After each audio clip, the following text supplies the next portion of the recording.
Good morning. Good morning to everyone. Sorry for that. Actually, on fourth day and fifth day Bhagavad Gita, I didn't send on the time just because of actually nowadays I'm facing network issues just because of rainy season. So sorry for that.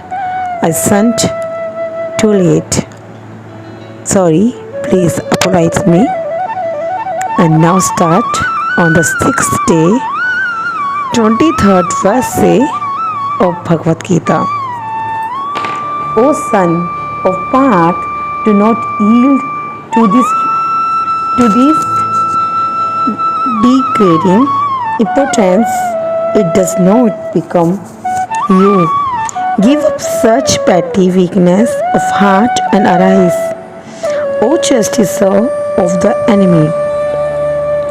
Arjun was addressed as the son of Parth, who happened to be the sister of Krishn's father, Vasudev.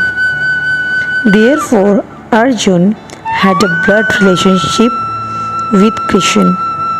If the son of Kshatriya declines to fight, he is Kshatriya in name only. And if the son of a Brahman acts impiously, he is a Brahman in name only. Such Kshatriyas and Brahma are unworthy sons of their fathers. Therefore, Krishna did not want Arjun to become an unworthy son of a Kshatriya. Arjun was the most intimate friend of Krishna, and Krishna was directly guiding him on the chariot. But in spite of all these credits, if Arjun abandoned the battle, he would be committing an infamous act. Therefore, Krishna said that such an attitude in Arjun did not fit his personality. Arjun might argue that he would give up the battle on the grounds of his magnanimous attitude for the most respectable Bhishma and his relatives. But Krishna considered that short of magnanimity, mere weakness of heart. Such false magnanimity was not approved by any authority. Therefore, such magnanimity or so-called non-violence should be given by persons like Arjun under the direct guidance of Krishna. Verse 4. Arjun said, O killer of enemies, O killer of Madhu, how can I counterattack with arrows in battlemen like Bhishma and Drona, who are worthy of my worship?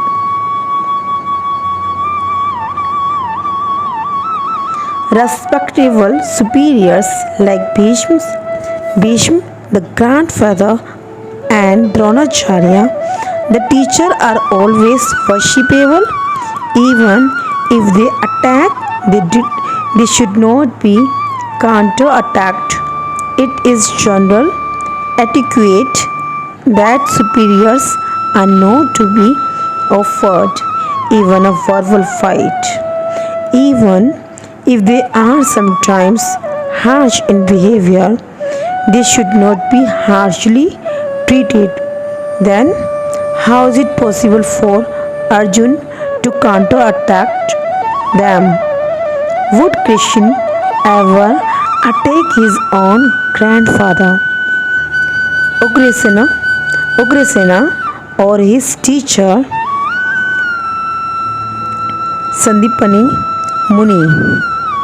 These were some of the arguments offered by Arjun to Krishna. Verse 5. It would be better to live in this world by begging than to live at the cost of the lives of great souls who are my teachers. Even thought desiring worldly gain, they are superiors. If they are killed, everything we enjoy will be tainted with blood. According to scriptural codes, a teacher who engages in an abominable action and has lost his sense of discrimination is fit to be abandoned. Bhishma and Drona were obliged to take the side of Duryodhana because of his financial assistance, although they should not have accepted such a position simply on financial considerations. Under the circumstances, they have lost the respectability of teachers.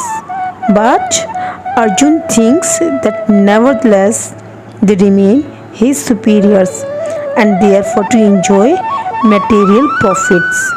After killing them would mean to enjoy spoils tainted with blood. Verse 6. Nor do we know which is better, conquering them or being conquered by them. If we kill the sons of Dhritarashtra, we should not care to live. Yet they are now standing before us on the battlefield.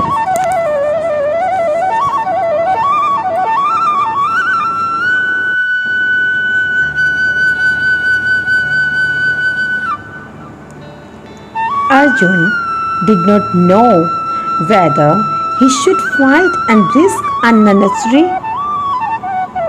violence, although fighting is the duty of the Kshatriya, and whether he should refrain and live by begging if he did not conquer the enemy. Begging would be his only means of subsistence, nor was there certainty of victory, because either side might emerge victorious even if victory awaited them and their cause was justified. Still, if the sons of Dhritarashtra died in battle, it would be very difficult to live in their absence.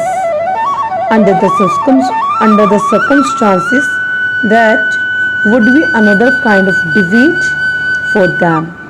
All these considerations by Arjun definitely prove that only was he a great devotee of the Lord, but he was also highly enlightened and had complete control over his mind and senses. His desire to live by begging, although he was born in the royal household, is another sign of detachment.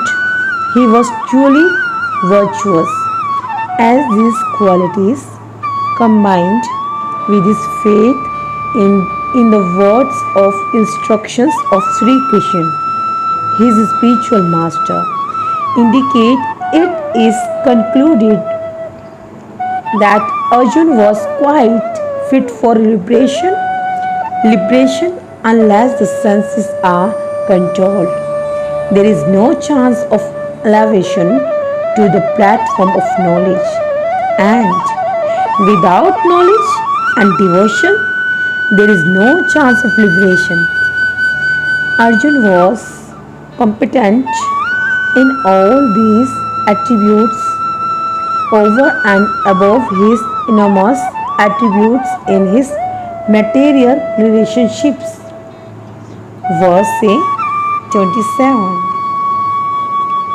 Now I am confused about my duty and have lost all composure because of miserly weakness.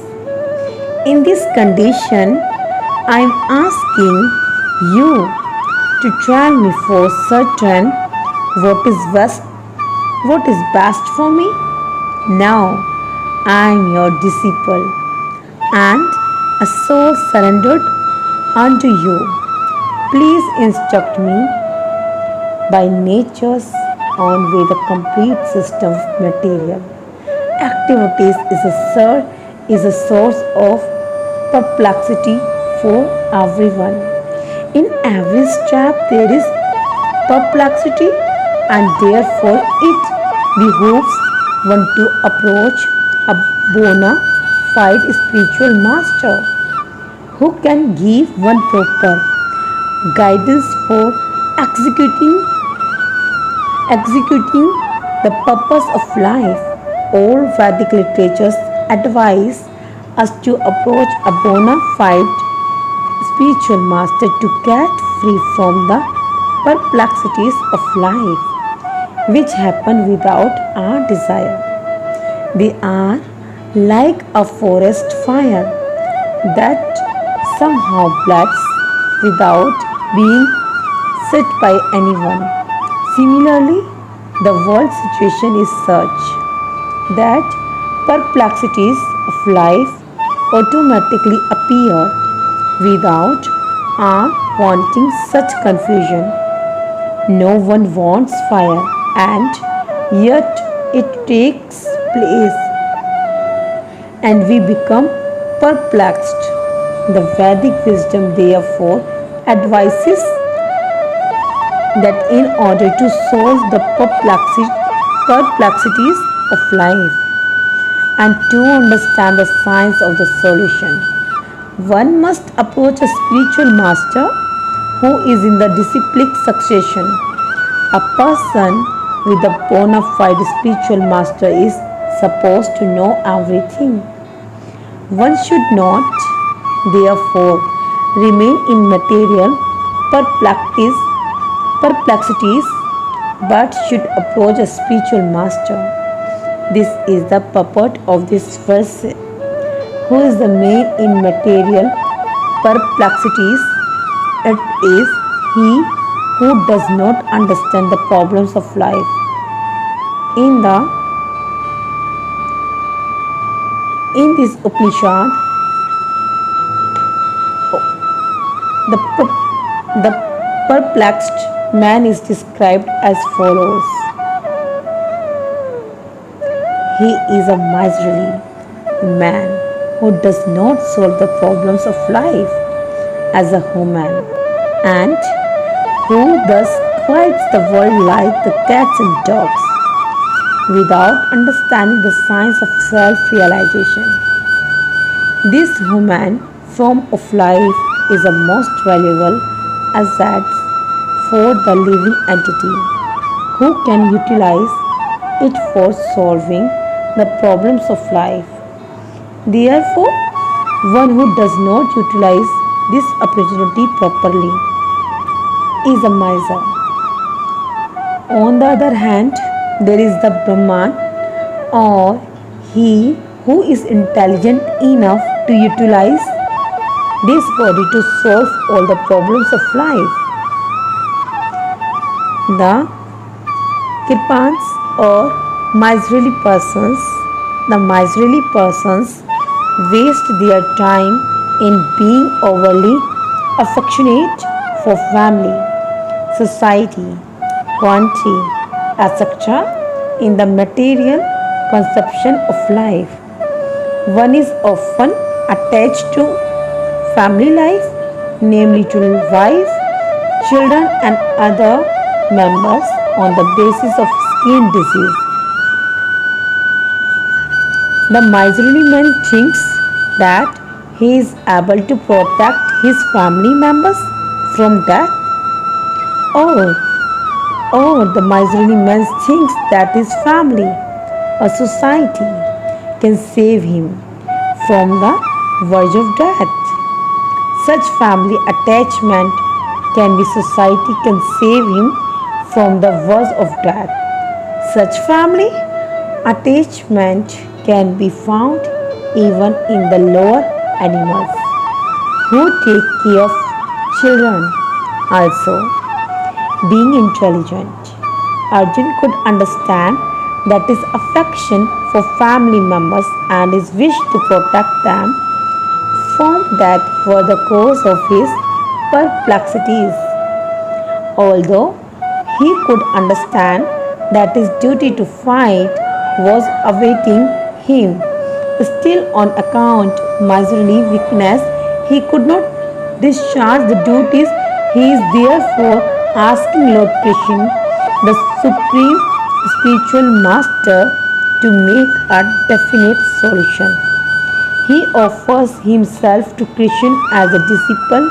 He wants to stop friendly talks between the master and the disciple are serious, and now Arjun wants to talk very seriously before the recognized spiritual master. Krishna is therefore the original spiritual master of the science of Bhagavad Gita, and Arjun is the first disciple for understanding the Gita. How Arjun understands the Bhagavad Gita is stated in the Gita itself, and yet foolish, mundane scholars explain that one need not submit to Krishna as a person, but to the unborn within Krishna. There is no difference between Krishnas within and without, and one who has no sense of this understanding is the greatest fool in trying to understand Bhagavad Gita. Verses 8, I can find no means to drive away this grief which is drying up my senses.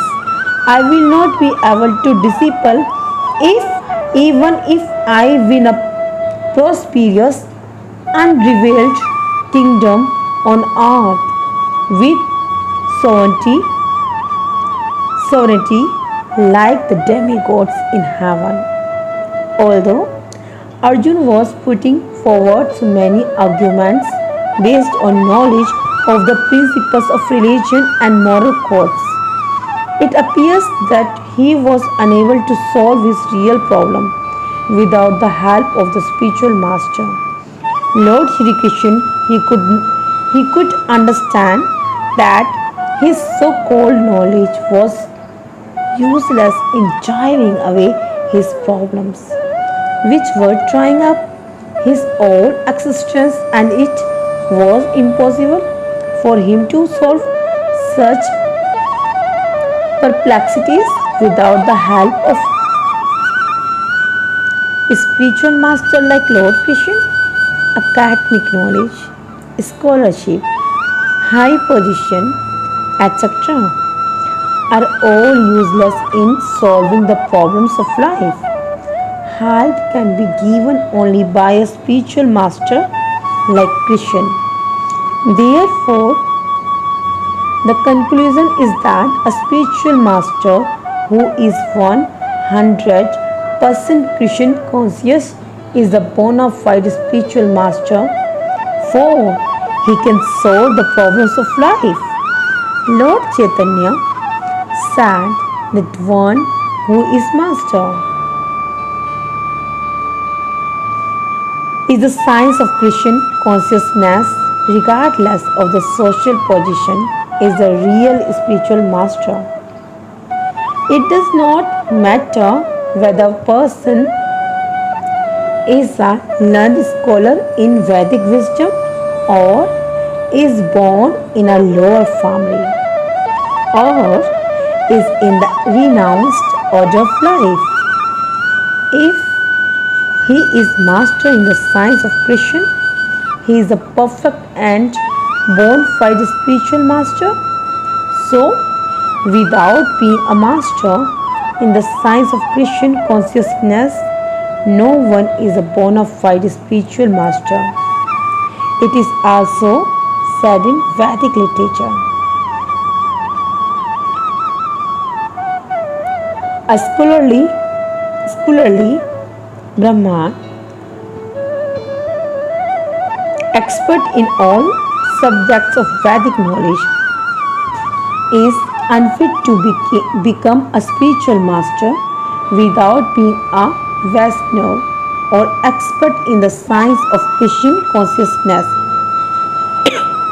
But a person born in a family of a lower caste can become a spiritual master if he is a Vaishnava or Christian conscious. Padam Pran.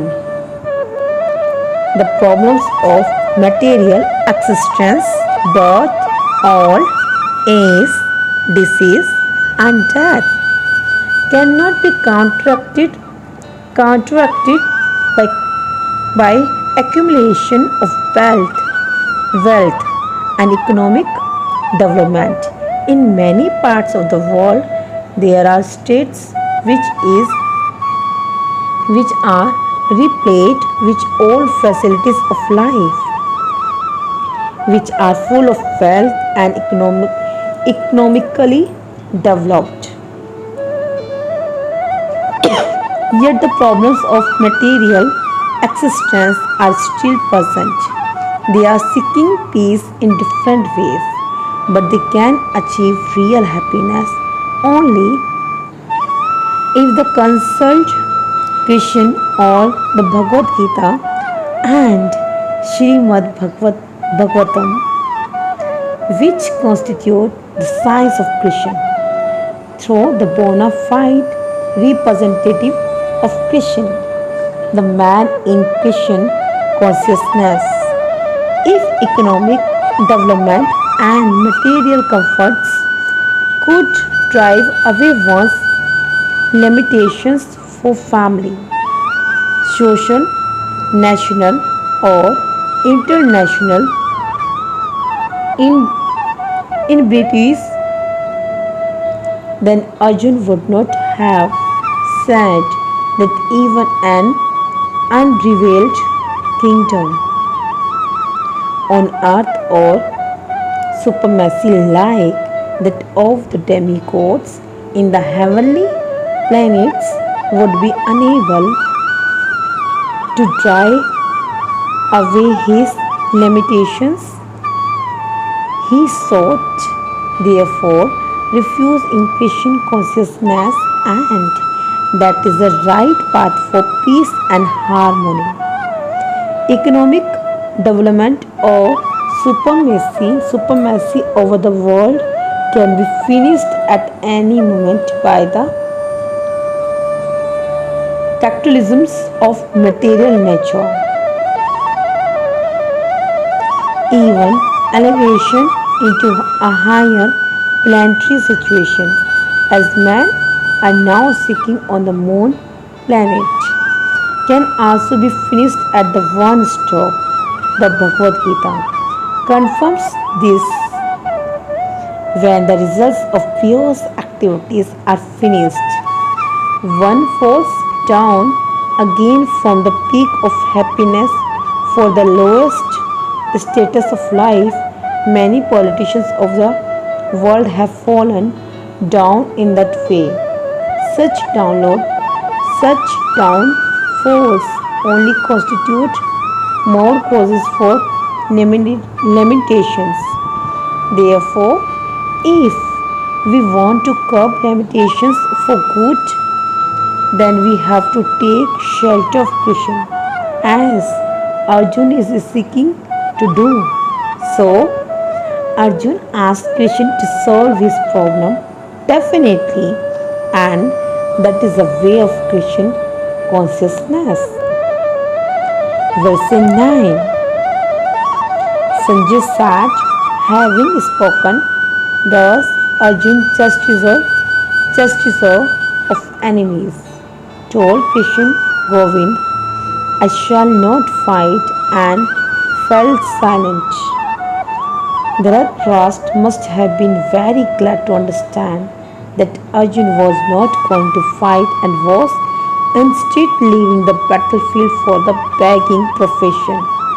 But Sanjay disappointed him again in relating that Arjun was competent to kill his enemies. Although Arjun was for the time being overwhelmed with false grief due to family affection, he surrendered unto Krishna, the supreme spiritual master, as a disciple. They indicated that he would soon be free from the false limitations resulting from family affections and would be enlightened with perfect knowledge of self realization or Christian consciousness and would then surely fight. Thus, Dhritarashtra's joy would be frustrated since Arjun would be enlightened by Krishna and would fight to the end. Verse 10.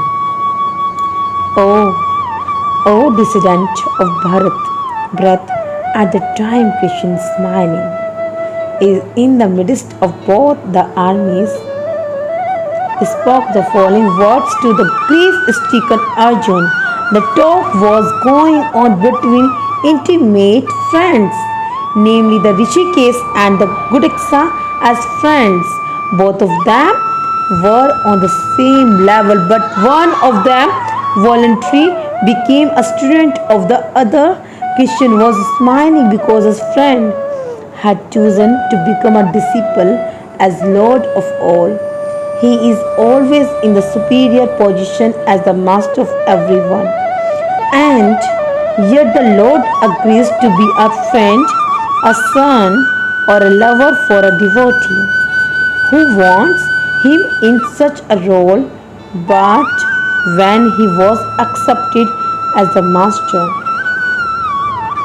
he at once assumed the role and talked with the disciple like the master with gravity as it is required. It appears that the talk between the master and the disciple was openly exchanged in the presence of both armies, so that all were benefited.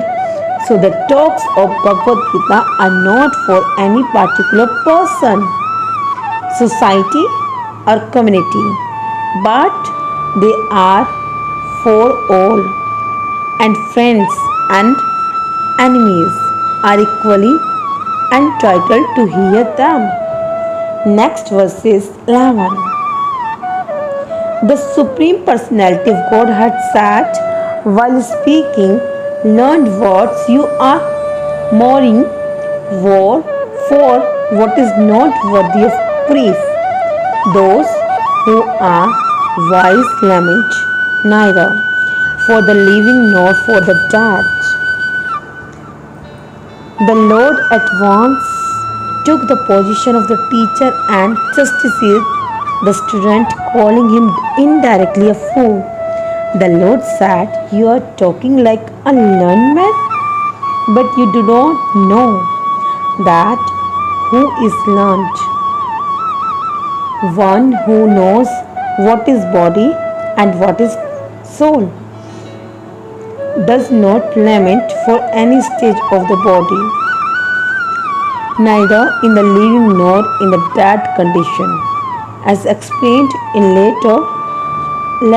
later chapters, it will be clear that knowledge means to know matter and spirit and the controller of both. Arjun argued that religious principles should be given more importance than politics or sociology.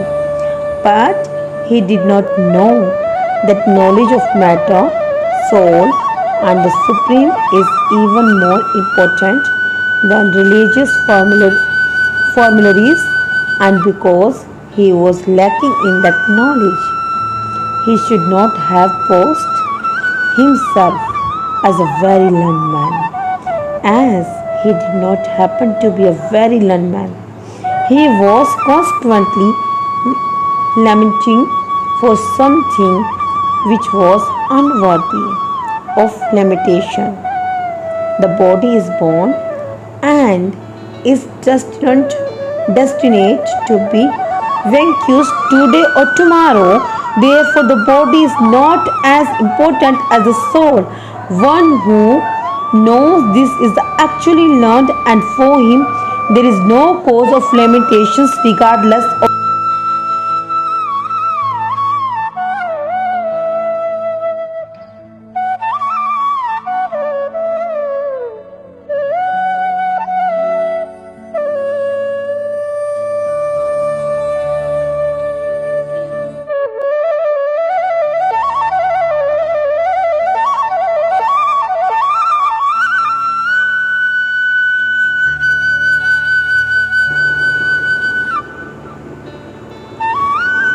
Next verse.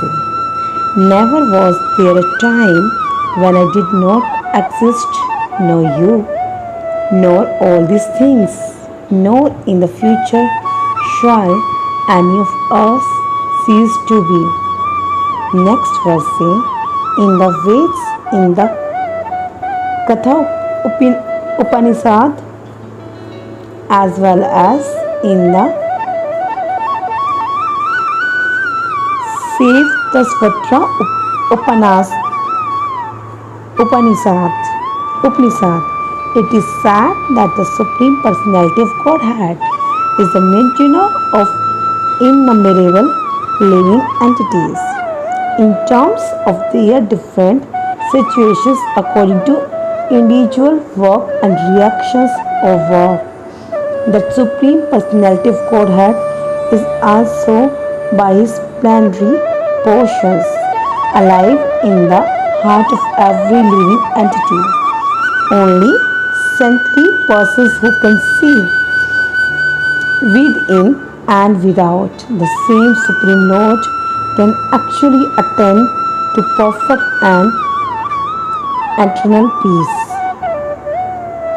The same Vedic truth given to Arjuna is given all persons in the world who pose themselves as very learned but factually have but a poor fund of knowledge. The Lord says clearly that He Himself, Arjuna, and all the kings who are assembled on the battlefield are eternally individual beings, and that the Lord is eternally the maintainer of the individual living entities both in their condition and in their liberated situations. The Supreme Personality of Godhead is the Supreme Individual Person, and Arjuna, the Lord's eternal associate, and all the kings assembled. They are individual eternal persons. It is not that they did not exist as individuals in the past, and it is not that they will not remain eternal persons.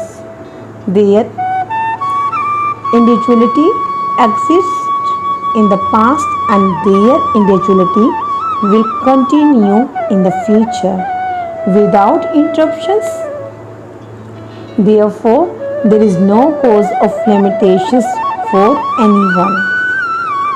The Mayavadi theory that after liberation in the individual soul, separated by the covering of Maya or illusion, will merge into the impersonal Brahman and lose its individual existence is not supported herein by Lord Krishna. The supreme authority, no, is the theory that we only think of individuality in the conditioned state started supported herein. Krishna clearly says herein that in the future also the individuality of the Lord and others as it is confirmed in the Upanishad, will continue eternally. The statement of Christians is authoritative because Christian cannot be subject to illusion. If individuality were not a fact, then Christian would not have stressed it so much. Even for the future, the Mayavadi may argue that the individuality is spoken of by Christian is not spiritual by material. Even accepting the argument that the individuality is material, then how can one distinguish Christian's individuality? Christian affirms his individuality in the past and confirms his individuality in the future also. He has confirmed his individuality in many ways. And impersonal Brahman has been declared to be subordinate to him. Christian has maintained spiritual individuality all along. If he is accepted as an ordinary conditioned soul in individual consciousness, then his Bhagavad Gita has no value as authoritative scripture. A common man with all the four defects of human frailty is unable to teach that which is worthy hearing. The Gita is above such literature. No mundane book compares with the Bhagavad Gita. When one accepts Krishna as an ordinary man, the Gita loses all importance. The Mayavadi argues that the plurality mentioned in the verse is conventional and that is refers to the body. But previous to this verse say such a bodily conception is already condemned. After condemning the bodily conception of the living entities, how was it possible for Krishna to place a conventional proposition on the body again? Therefore, individuality is maintained on spiritual grounds and is thus confirmed by great acharyas like Sri Ramanujan and others. It is clearly mentioned in many places in the Gita that this spiritual individuality is understood by those who are devotees of the Lord. Those who are envious of Krishna as the Supreme Personality of Godhead have no bona fide access to the great literature. The non-devotees' approach to the teaching of the Gita is something like that of a bee licking on a bottle of honey. One cannot have a taste of honey unless one opens the bottle. Similarly, the mysticism of the Bhagavad Gita can be understood only by devotees, and no one else can taste it as it is started in the 4th chapter of the book. Nor can the Gita be touched by persons who envy the very existence of the Lord. Therefore, the Mayavadi explanations of the Gita is the most misleading presentation of the whole truth. Lord Chaitanya has forbidden us to read commentation made by the Mayavadis and warns that one who takes to such an understanding of the Mayavadi philosophy loses all power to understand the real mystery of the Gita. If individuality refers to the empirical universe, then there is no need of teaching by the Lord. The plurality of the individual soul and of the Lord is an eternal fact, and it is confirmed by the Veds as above mentioned. 13 verse. As the embodied soul continuously passes in this body from boyhood to youth to old age, the soul similarly passes into another body at death.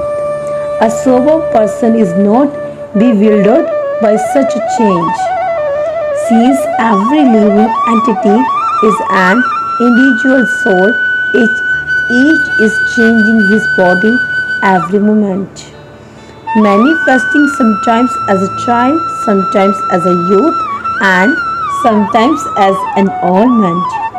Yet the same spirit soul is there and does not undergo any change.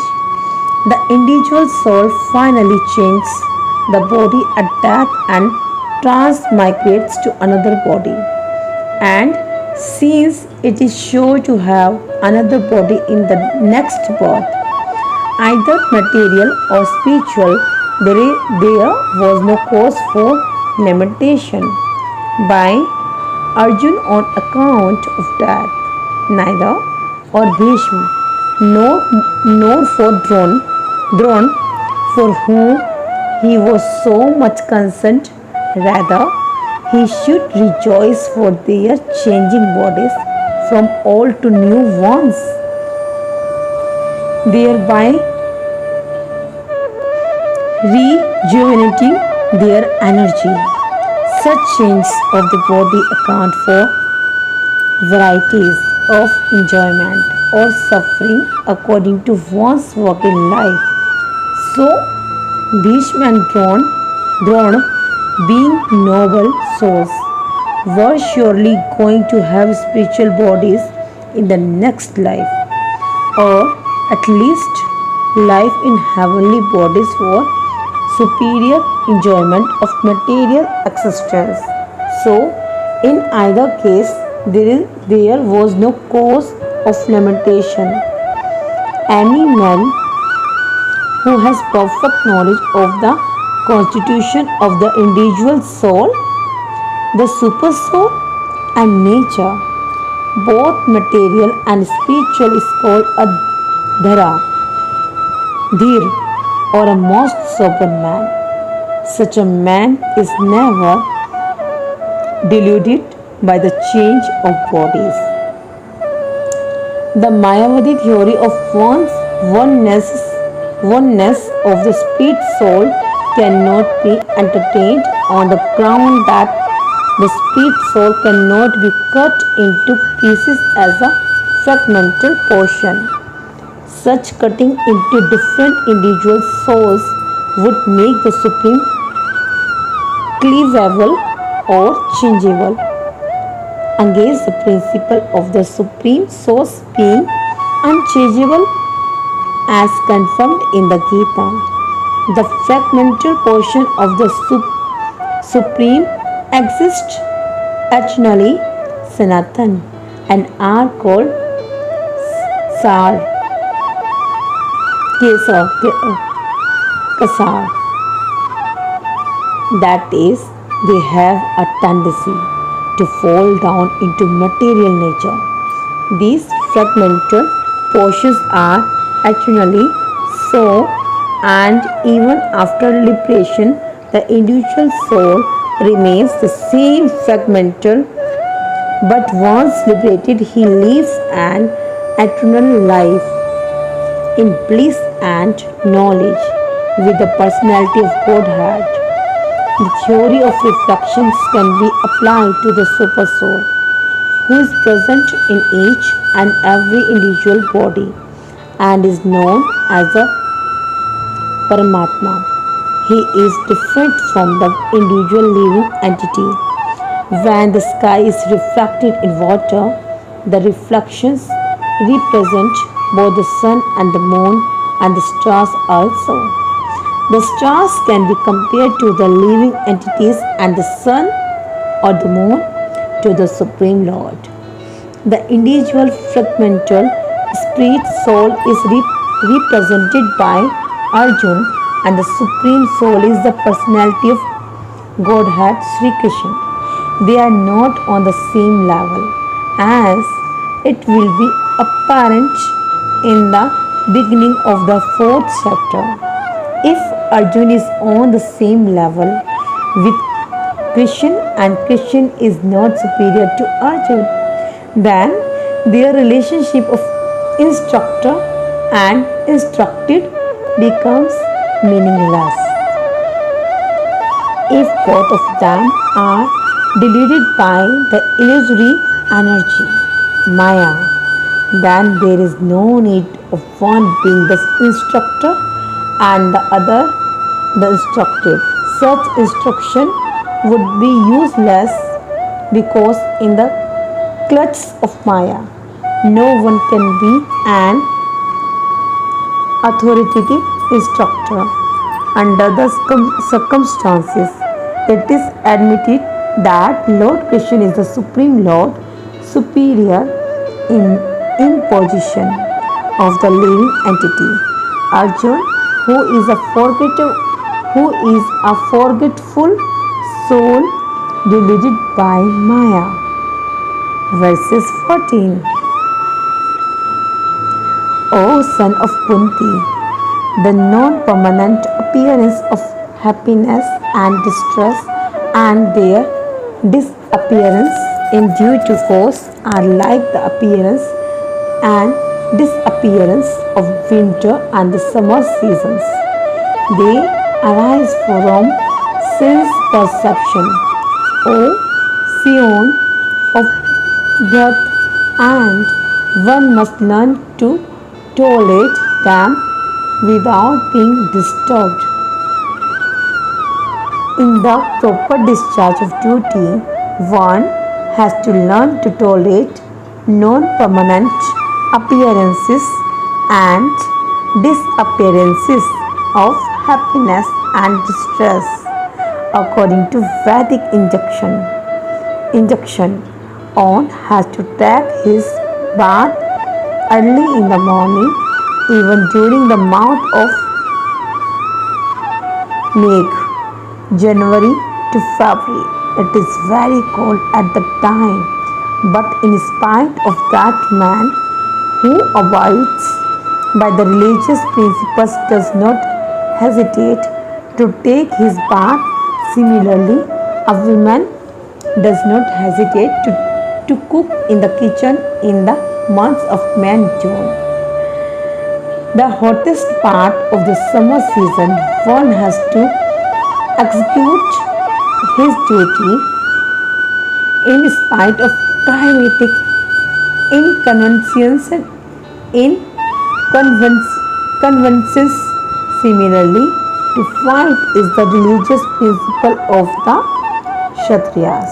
Kshatriya, and although one has to fight with some friend or relative, one should not deviate from his prescribed duty. One has to follow the prescribed rules and regulations of religious principles in order to rise up to the platform of knowledge, because by knowledge and devotions only can be liberate himself from the clutches of Maya illusion. The two different names of address given to Arjun are also significant to address him as Kantya signifies has great blood relations from his mother's side, Kunti, and to address him as Bharat signifies his greatness from his father's side. From both sides, he is supposed to have a great heritage brings responsibility in the matter of proper discharge of duties. Therefore, he cannot avoid fighting.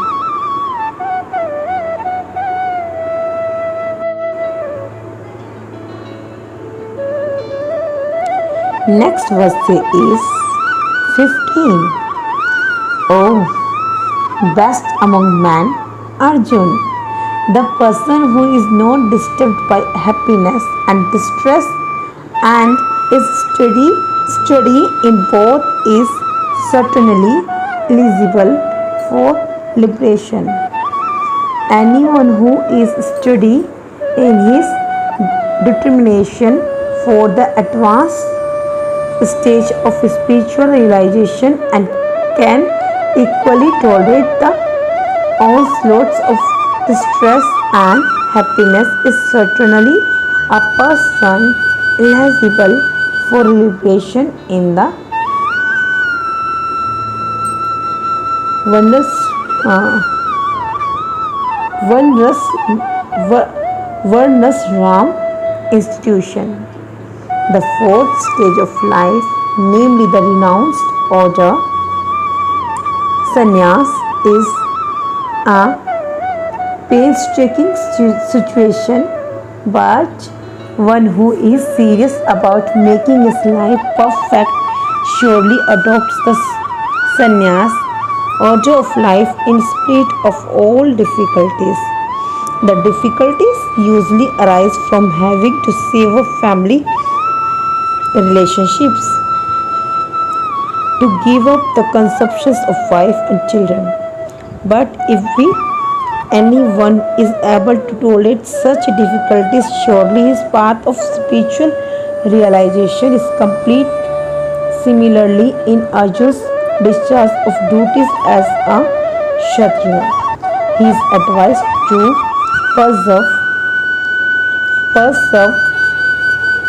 persevere even if it is difficult to fight with his family members to similarly beloved persons. Lord Chaitan took sannyas at the age of 24 and his dependents, young wife as well as the old mother, had no one else to look after them. Yet for a higher cause he took sannyas and was steady in the discharge of higher duties. That is the way of achieving liberation from material bondage. Verses 16. Those who are seized of the truth have concluded that of the non-extant material body there is no endurance, and of the eternal the soul there is no change. This they have concluded by studying the nature of God. There is no endurance of the changing body, that is, the body is changing every moment by the actions and reactions of the different cells is admitted by modern medical science, and thus growth and old age are taking place in the body, but the spirit soul exists permanently, remaining the same despite all changes of the body and the mind. That is the difference between matter and spirit by nature. The body is ever changing and the soul is eternal. This conclusion is established by all classes of seers of the truth, both impersonalist and personalist in the Vishnu Puran. It is stated that Vishnu and his abodes all have self-illuminated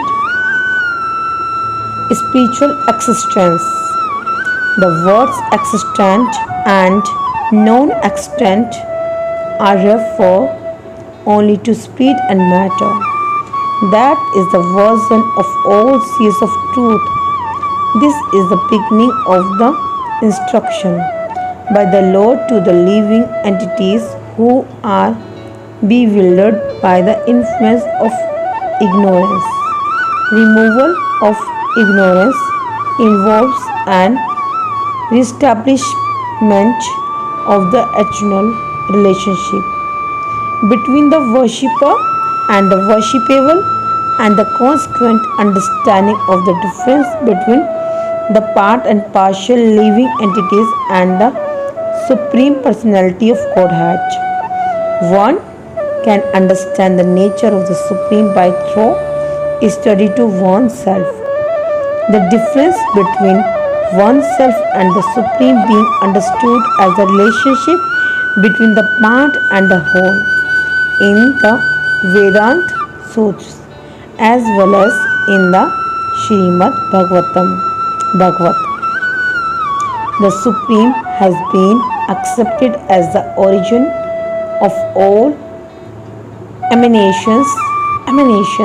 Such emanations are experienced by superior and inferior natural sequences. The living entities belong to the superior nature as it will be revealed in the 7th chapter. Although there is no difference between the energy and the energetic is accepted as the supreme and the energy or nature is accepted as a subordinate.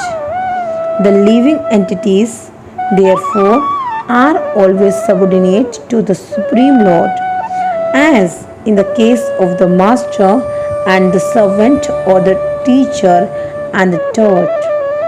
Such clear knowledge is impossible to understand under the spell of ignorance, and to drive away such ignorance, the Lord teaches the Bhagavad Gita for the enlightenment of all living entities for all time. Next verse is 17. That which pervades the entire body you should know to be indestructible. No one is able to destroy that imperishable soul. This verse more clearly explains the real nature of the soul, which is spread all over the body. Anyone can understand what is spread all over the body. It is the consciousness. Everyone is conscious of the pains and pleasures of the body in part or as a whole. This spreading of consciousness is limited within one's own body. The pains and pleasures of one body are unknown to another. Therefore, each and every body is the embodiment of an individual soul, and the symptom of the soul's persons is perceived as individual consciousness. This soul is described as 1/10,000th part of the upper portion of the hair point in the size.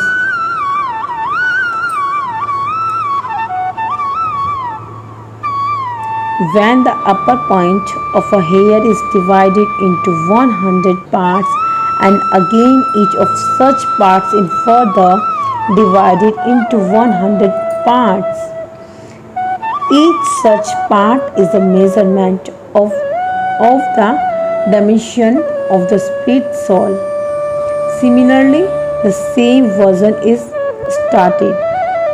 There are innumerable particles of spiritual atoms which are measured as 1/10,000th of the upper portion of the hair.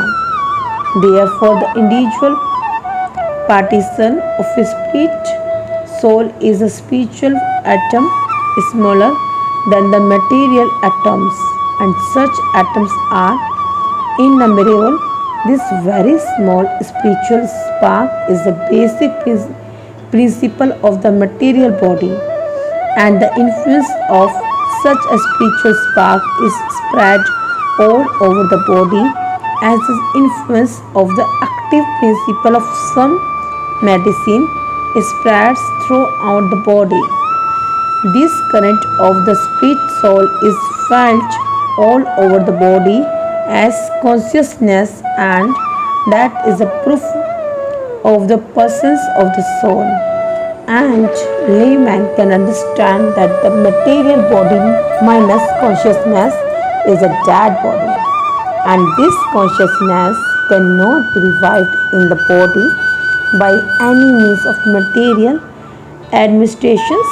Therefore, consciousness is not due to any amount of material combination, but to the spiritual soul in the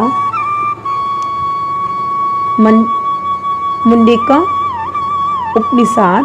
The measurement of the atomic spirit soul is further explained. The soul is atomic in size and can be perceived by perfect intelligence.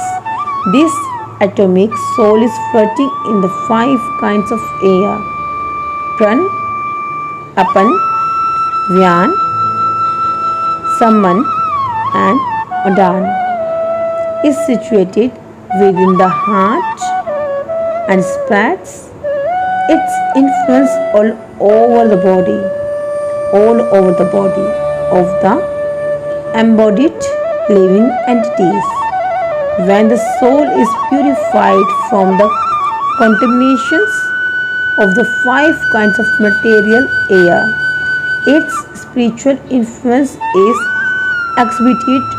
The Hathiyo system is meant for controlling the five kinds of air, encircling the pure soul by different kinds of sitting postures, not for any material profit, but for liberation of the minute soul from the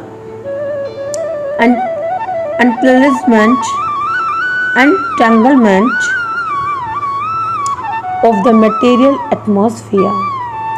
So the constitution of the atomic soul is admitted in all Vedic literatures, and it is actually felt in the practical experience of any sane man. Only the insane man can think of this atomic soul as all pervading Vishnu Tattva. The influence of the atomic soul can be spread all over a particular body. According to the Mandak Upanishad, this atomic soul is situated in the heart of every living entity. And because the measurements of the atomic soul is beyond the power of appreciation of the material scientists, some of them assert foolishly that there is no soul. The individual atomic soul is definitely there in the heart along with the super soul, and thus all the energies of bodily movement are emanating from this part of the body. The corpuscles which carry the oxygen from the lungs gather energy from the soul. When the